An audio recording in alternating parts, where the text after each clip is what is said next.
Bienvenidos y bienvenidas a este espacio. Un día como hoy, pero 15 de enero de 1888, nuestro país vio nacer a una mujer cuya vida llegó a fortalecer la figura de la mujer en la sociedad costarricense. Fue educadora, escritora, activista, entre otros. Su nombre es María Isabel Carvajal Quesada, pero reconocida como Carmen Lira entre sus otros nombres, ¿verdad?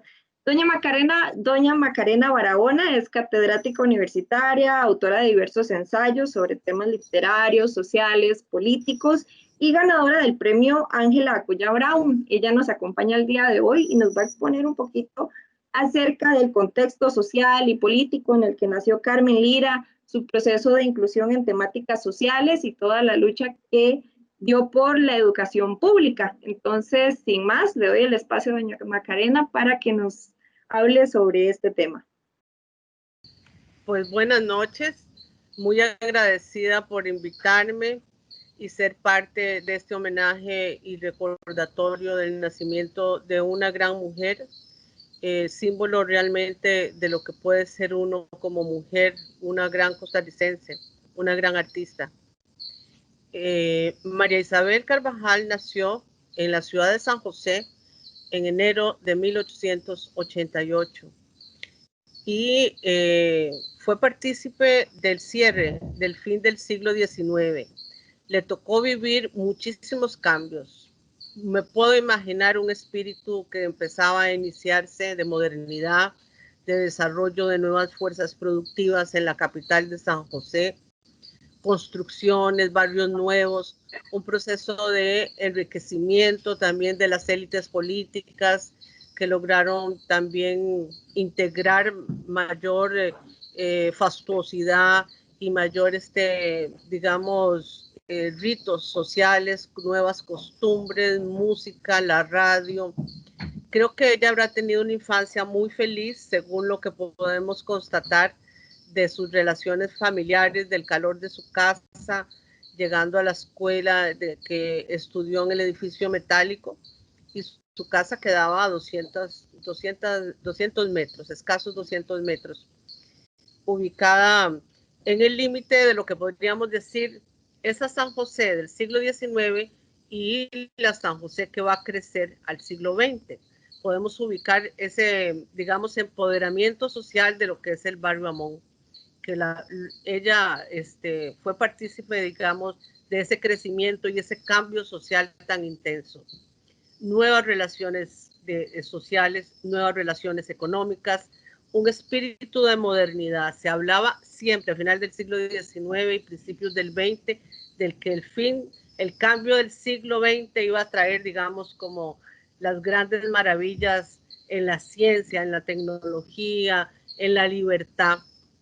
Igualmente la moda transformó muchísimo las costumbres, sobre todo para las mujeres. Se cortó el pelo, se cortaron las faldas, la música, el espíritu de una época antes de la Primera Guerra Mundial fue entusiasta. Hubo muchos cambios.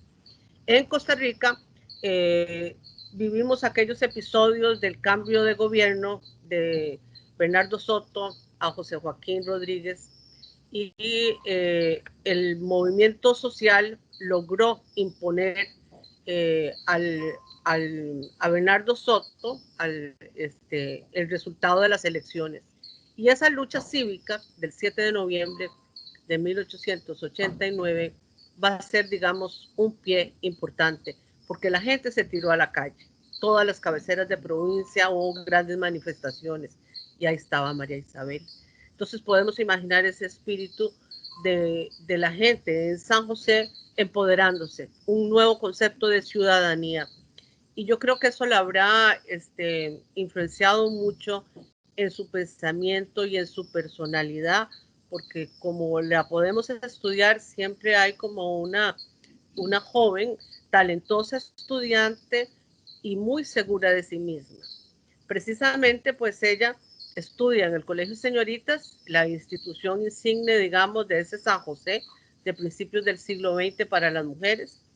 Se gradúa con honores y empieza a trabajar, sin embargo, como maestra y sin embargo, inmediatamente la vemos escribiendo literatura para niños en las primeras revistas infantiles como San Celerín, y de las primeras también generaciones que van a participar y van a cambiar culturalmente la sociedad costarricense con la fundación de la Escuela Normal en la época de González Flores.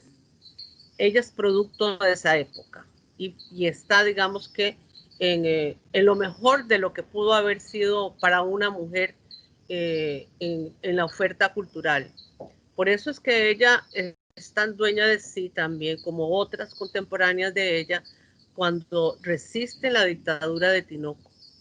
Y ya es una resistencia individual, pero también colectiva con las otras maestras y maestros, que son los que resisten organizadamente e igual. La calle es como el espacio donde se da, el espacio público, donde se manifiesta, digamos, la resistencia más organizada a través de esas manifestaciones y también a través de los continuos mítines que hacen a las salidas del edificio metálico, en el kiosco del Morazán. Bueno, no estaba el kiosco, pero en ese espacio donde está el kiosco, y en el Liceo de Señoritas, en el Liceo de Costa Rica, hay una resistencia organizada. Y fundan, por eso tampoco veamos cómo después que termina la dictadura de Tinoco, queda don Julio Acosta, ella y las otras dos maestras, doña Lilia González y la otra, bueno, ahora se me olvidó el nombre, son las primeras mujeres que van a ser becadas por el gobierno de Costa Rica a estudios, digamos, superiores.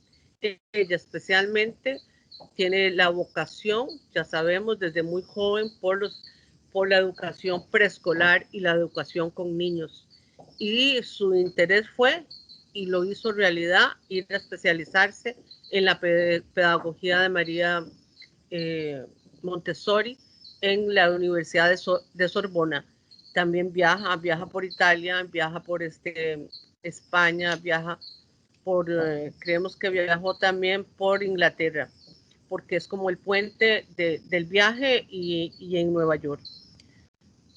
Esa visita a Europa consideramos que la disfrutó muchísimo por las cartas que hemos visualizado en el repertorio americano que le escribe a otros autores contemporáneos de América Latina, recordando sus viajes, pero ella regresa con un impulso, con una fuerza y convencimiento, y funda el primer kinder, la primera escuela, digamos, ¿verdad?, maternal en Costa Rica, priorizando esos años como algo muy importante en la formación intelectual y física también, ¿verdad?, y emocional de la niñez.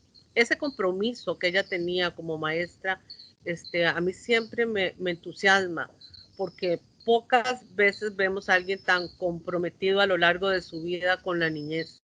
¿Por qué? Porque ella ve la posibilidad de cambio sustancial en una sociedad a través de la socialización de la educación, y entre más pronto eso sucede, más beneficios va a tener cada una de los ciudadanos y de las ciudadanas.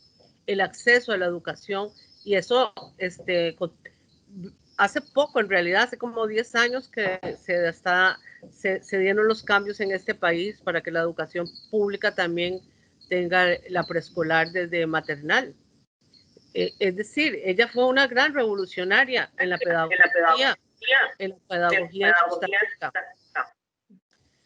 Y ese compromiso que tuvo con las otras maestras, la Lilia González, que era la otra que se incorporó a este proyecto, lo que es ahí del edificio metálico de la casa, es lo que le va a impulsar a que cuando ella tiene la primera enfrentamiento con el gobierno de empleada pública en defender a don Adolfo Braña, cuando lo expulsaron del país, el primer síndico del Partido Comunista de la Municipalidad de San José, y ella se manifiesta públicamente con un artículo y entonces eso le costó el trabajo.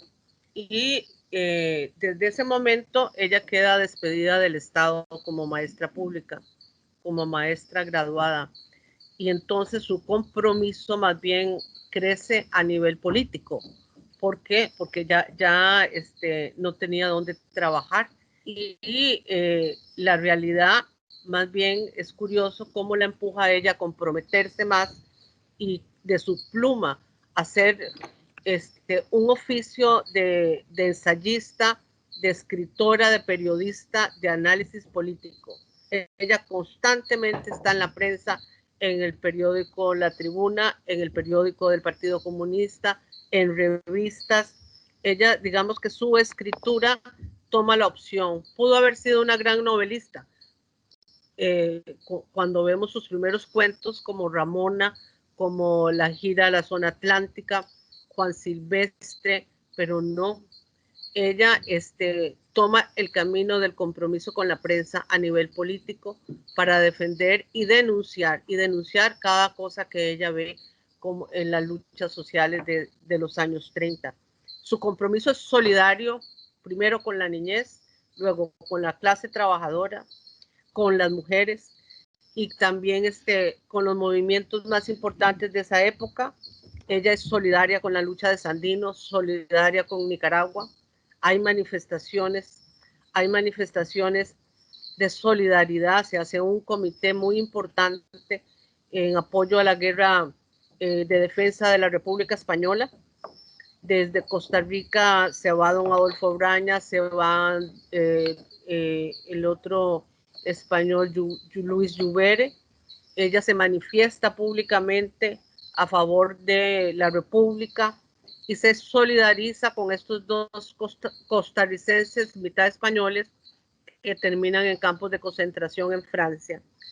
Y es don León Cortés el que la había expulsado del Magisterio Nacional, el que ella va y lo visita, siendo él el presidente, para pedir que interfirieran en favor de estos dos, Luis Lluvere y Adolfo Braña, para que los sacaran de los campos de concentración en Francia. Y ella va con Carlos Luis Sáenz y logra su cometido, y Luis Doble Segreda es el embajador de Costa Rica en Francia y él es el que va a rescatar a estos dos costarricenses y los devuelven para Costa Rica. Su solidaridad no tiene límites, no tiene límites. Ella es una mujer altamente comprometida con las necesidades de las mujeres trabajadoras. Es su iniciativa fundar el primer sindicato de maestras, el primer sindicato de mujeres trabajadoras.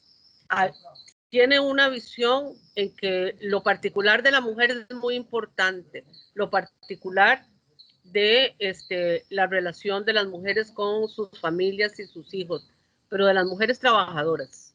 Ella critica a las mujeres de la oligarquía que son tan egoístas en sus situaciones de bienestar material y tan aislada de la sociedad. Ve crecer una sociedad muy con grandes desigualdades sociales.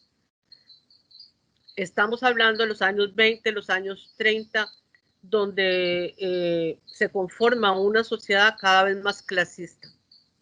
Se fortalecen los enfrentamientos de lucha de clases, de planteamientos políticos alternativos, digamos que a los partidos tradicionales, como fue el Partido Republicano. Es decir, hay visiones de una realidad alternativa, que no solo la visión de la oligarquía es la válida. Y aquí, permítame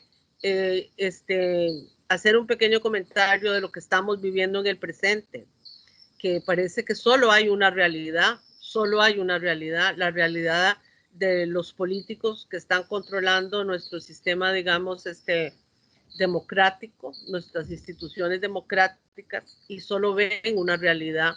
Y los que podemos ver más allá de esa forma de entender la realidad, no tenemos espacios ni políticos, ni para visualizar a no ser, digamos, el ejercicio pues ciudadano de manifestarse uno ya prácticamente como en las redes, ¿verdad? Pero es como que no hay una colectividad, no hay un mundo alternativo en que podamos criticar la institucionalidad tal cual como la vemos con sus grandes injusticias.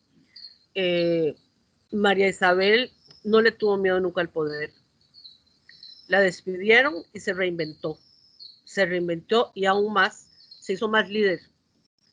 Creció más como líder política. Creció más. Su tía Panchita fue mucho más poderosa porque es de su alma que escribió ese libro. Es de sus propias memorias de su abuela y de la señora que ella la cuidó desde niña. Entonces ella recoge todo el siglo XIX a través de sus cuentos y divulga una mitología, digamos, ¿verdad? Infantil o popular, donde siempre hay una aventura y siempre hay una lucha que dar en cada una de las historias de Tío Conejo.